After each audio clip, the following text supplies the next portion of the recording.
हो गई। हेलो दोस्तों, welcome to my YouTube channel Jagriti education channel में आपका स्वागत है।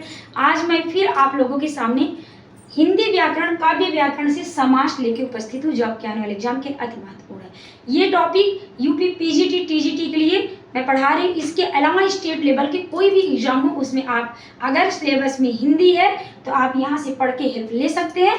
तो देरी ना करते हुए हम पढ़ाते हैं, क्योंकि चूंकि हमने आपको दो पढ़ा दिया था इसके पहले, द्विगु समास, बहुब्रीहि समास, क्योंकि कंपेयरिंग थी, एक दूसरे में कंफ्यूज होते हैं, इसलिए हमने पढ़ा दिया था।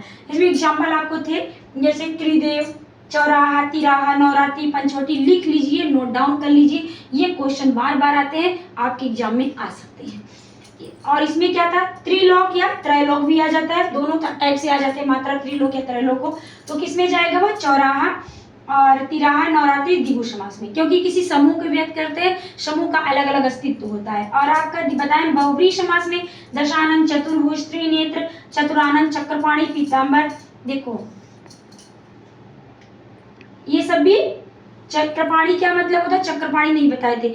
चक्र हो हाथ में जिसके, पाणी माने हाथ, तो अर्थात विष्णु भगवान, ये भी आपका बहुब्रीहि समास है। पीतांबर भी बहुब्रीहि समास है, बहुत बार आता है, बहुत कंफ्यूजिंग रहता है, कभी कभी ये कर्मधारय में चला जाता है, कभी कभी क्या कहते हैं बहुब्रीहि में। अब आपको देखना है कि ऑप्शन में कौन है। अगर पहले ऑप्शन ए बी सी ऐसे करके आपके पास ऑप्शन आता है, अगर ऑप्शन ए में कर्मधारय है तो आप कर्मधारय लगाएंगे, अगर ऑप्शन में बहुब्रीहि है तो बहुब्रीहि लगाएंगे। आप ऑप्शन के अकॉर्डिंग लगाएंगे, जो ऑप्शन पहले आ जाए उसी में लगाएंगे। चूंकि देखो चक्र है पाणी में जिसके, यानी चक्र है हाथ में जिसके, अर्थात विष्णु भगवान, क्लियर है। और पीतांबर क्या आता है कि इसमें हमने आपको बताया था कि कर्मधारय में विशेषण और विशेष्य की भूमिका होती है, तो इस प्रकार से ये कभी कभी कर्मधारय में भी मान लिया जाता है। जैसे पीला हो अंबर जिसका, पीला हो अंबर जिसका अर्थात विष्णु भगवान।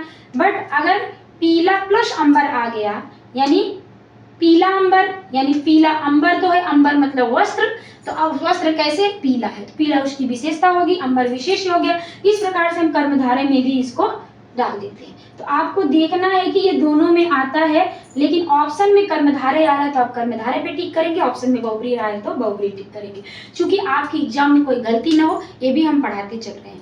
बहुत पढ़ के हम विद्वान बन जाए जरूरी नहीं है, हम एग्जाम को क्रैक कर लें, ऐसे की पॉइंट्स हमको आने चाहिए जहाँ कंफ्यूज ना हो। बहुत बड़ी पोथी किताबी कीड़ा बनने से कोई बात नहीं, स्मार्ट पढ़ाई भी करो, गहराई से पढ़ो, जो हमारे लिए जरूरी है।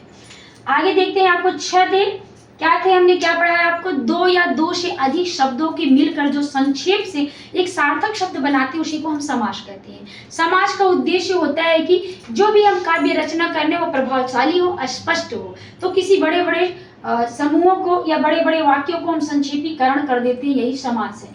और इसमें समास के 6 भेद होते हैं, अव्ययी भाव समास, अव्ययी भाव समास, तत्पुरुष समास, कर्मधारय समास, द्विगु, द्वंद्व और बहुब्रीहि होते हैं। जिसमें से आपको अव्ययी भाव समास बताते हैं, आपको 2-3 बता ही चुके हैं। अव्ययी भाव का मतलब पहला पद या पूर्व पद प्रधान होता है, और इसके एग्जाम्पल है यथाशक्ति, यथा समय, यथा अनुसार, भर, पेट, प्रतिदिन।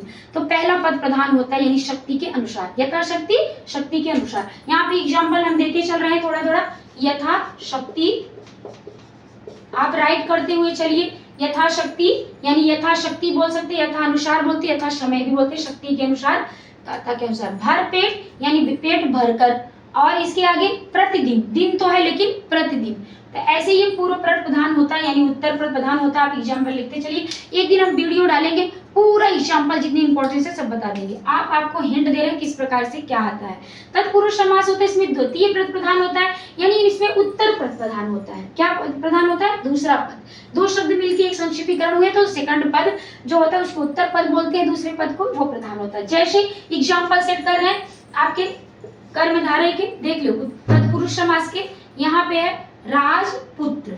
अब राजपुत्र भी आएगा, संस्कृत में पढ़ेंगे, या राजपुत्र, राजपुत्र पढ़ेंगे, रसोई घर पढ़ेंगे, रसोई घर, गंगा जल। इसमें क्या होता है, तत्पुरुष भी 6 प्रकार के होते हैं, इसके भी प्रकार होते हैं, लेकिन आपको तत्पुरुष ही लिखना होगा। इतनी गहराई में आप रिसर्चर बनोगे, पीएचडी करोगे, तब क्वेश्चंस आते हैं। हो सकता है पीजीटी में पूछ ले, किसके कारक के अनुसार, कर्ता ने कर्मों को क्रिया के द्वारा जो कारक जितने होते हैं 8 होते हैं, इसमें 6 कारक का प्रयोग होता है। तत्पुरुष समास में जिसमें भी कारक बीच में आए, आपको विग्रह करने पर वो तत्पुरुष में जाए। जैसे राजपुत्र हो गया तो हम क्या लिखेंगे, राजा का पुत्र। अब राजा का पुत्र का क्या हो गया, कारक हो गया। तो कारक, ऐसे कारक वाले शब्द जब आएंगे वो किसका हो जाएगा, जैसे राजा का पुत्र, रसोई घर यानी रसोई का घर, आ जाएगा गंगा जल, यानी जल तो साधारण कैसा गंगा है, गंगा का जल है।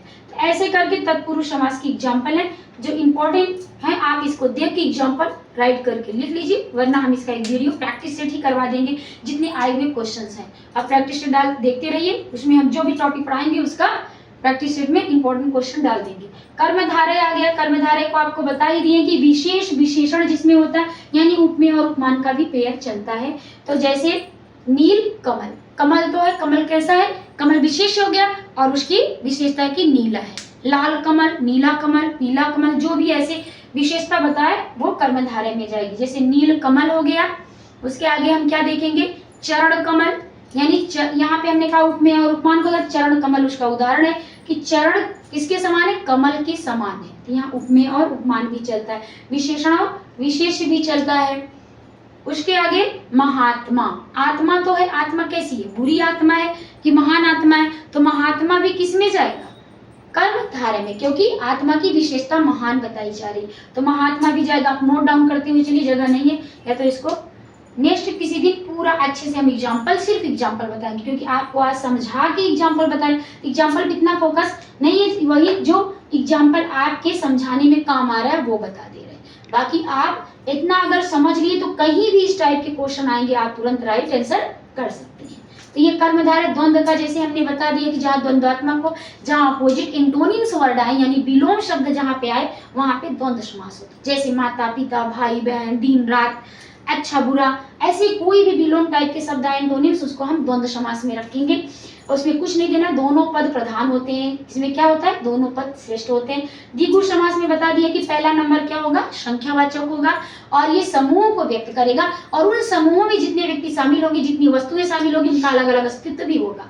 और ये हो जाएगा द्विगु समास में, बहुव्रीहि में भी कभी कभी संख्यावाचक हो जाता है तो क्या होता है, लेकिन वो किसी एक व्यक्ति, एक चीज के चार पार्ट्स दिखाए जाएंगे, अलग उनका कोई अस्तित्व नहीं रहेगा। बाकी बहुव्रीहि में क्या आता है कि दोनों पद मिलकर किसी तीसरे पद की ओर संकेत करते हैं। ये रहा आपका 6 मोस्ट इंपॉर्टेंट समास, जो कि आपके आने वाले एग्जाम के लिए अति महत्वपूर्ण है। इसको समझ लिए हैं, अगर कोई डाउट हो आप हमको कमेंट कर सकते हैं, हम इसके ऊपर आपको प्रैक्टिस सेट वीडियो भी डाल देंगे, इसकी एग्जाम्पल्स अलग से आपको लिखवा देंगे। आप हमारे चैनल पे बने रहिए, ज्यादा से ज्यादा शेयर कीजिए, लाइक कीजिए, सब्सक्राइब कीजिए। Thank you for watching.